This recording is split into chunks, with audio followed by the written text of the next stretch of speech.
हम सब ने भारत का राष्ट्रगान गाया तो बहुत बार है ना।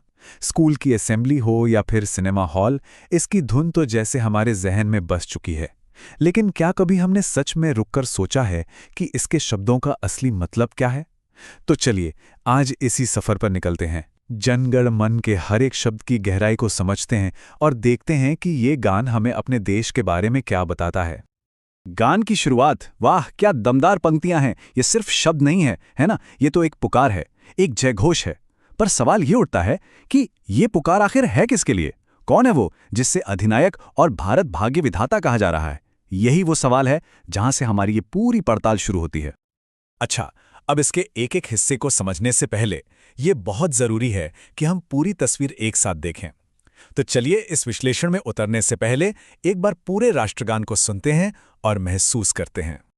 जन गण मन अधिनायक जय हे भारत भाग्य विधाता, पंजाब सिंधु गुजरात मराठा द्राविड़ उत्कल बंग, विंध्य हिमाचल यमुना गंगा उच्छल जलधि तरंग, तव शुभ नामे जागे तव शुभ आशीष मांगे, गाहे तव जय गाथा।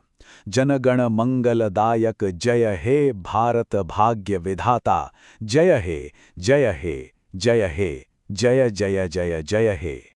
तो चलिए वापस आते हैं हमारे सबसे पहले और सबसे बड़े सवाल पर। आखिर ये अधिनायक है कौन? राष्ट्रगान की पहली ही लाइन, मतलब शुरुआत में ही, ये हमें उस शक्ति से मिलवा देती है जिसे ये पूरा गीत समर्पित है। अधिनायक, इसका मतलब है वो सबसे बड़ी शक्ति, वो सुप्रीम लीडर, या कह लें कि वो मार्गदर्शक जो जन गण मन यानी हर एक इंसान के मन को, उनकी चेतना को राह दिखाता है। तो मतलब साफ है, ये कोई आम प्रार्थना नहीं है, ये तो उस एक परम शक्ति को सीधी सलामी है जो पूरे राष्ट्र का मार्गदर्शन करती है। और बात यहीं खत्म नहीं होती। वो शक्ति सिर्फ एक अधिनायक ही नहीं बल्कि भारत भाग्य विधाता भी है, मतलब भारत की किस्मत लिखने वाला। जरा इस बात की गहराई को सोचिए। ये गान एक ऐसी शक्ति की बात कर रहा है जो इस पूरे महान देश की तकदीर तय करती है। अच्छा, इस ऊंचे विचार के बाद अब ये गाना एक बहुत ही कमाल का काम करता है। ये शब्दों से हमारे सामने भारत का एक जीता जागता नक्शा खींच देता है। और ये कोई कागज पर बना मैप नहीं है, ये एक काव्यात्मक तस्वीर है, एक पोएटिक विजन है। अब जरा इन नामों पर गौर कीजिए। पंजाब, सिंध, गुजरात, मराठा, फिर दक्षिण से द्राविड़ और पूरब से उत्कल और बंग। ये सिर्फ नाम नहीं है, ये भारत के अलग अलग कोनों से आती हुई आवाजें हैं। ऐसा महसूस होता है जैसे अलग अलग रंग के धागों से एक खूबसूरत चादर बुनी जा रही हो। और ये नक्शा सिर्फ प्रदेशों पर आकर रुक नहीं जाता। आगे देखिए, विंध्य और हिमाचल के ऊंचे ऊंचे पहाड़, यमुना और गंगा की पवित्र नदियां, और फिर सागर की वो उछलती हुई लहरें। कमाल की बात है ना?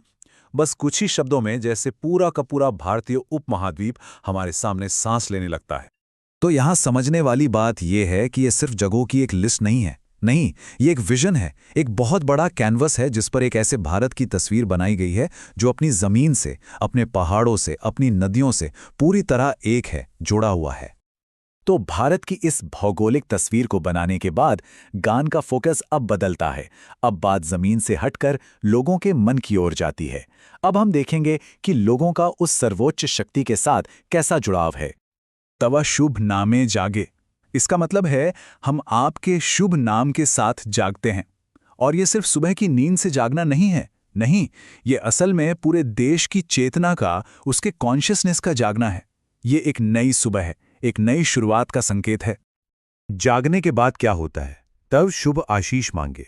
पूरा राष्ट्र उस परम शक्ति से आशीर्वाद मांगता है।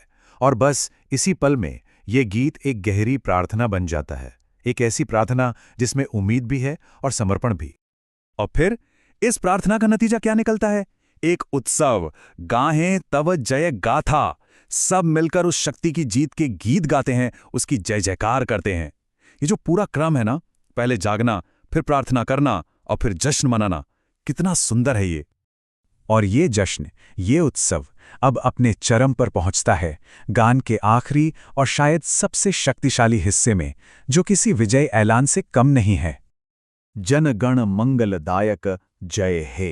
इस एक लाइन में उस अधिनायक का असली मकसद बिल्कुल साफ हो जाता है। तो आखिर वो है कौन? वो है जो जनगण यानी हम सब लोगों का मंगल करता है, हमारा भला करता है। तो ये जीत किसी एक राजा की नहीं है, ये जीत उस शक्ति की है जिसका एकमात्र काम लोगों का कल्याण करना है। और फिर अंत में वो गूंज, जय हे, जय हे, जय हे। सोचिए, ये सिर्फ एक शब्द नहीं है, ये एक हुंकार है, एक एहसास है जो हर बार दोहराने पर और ज्यादा ताकतवर होता जाता है। ये पूरे देश की एक साथ मिली हुई आवाज है जो कह रही है, तेरी जय हो। तो आखिर में हम क्या कह सकते हैं? यही कि जनगण मन महज एक गीत नहीं है, ये तो अपने आप में एक पूरा का पूरा विजन है, एक दृष्टिकोण है।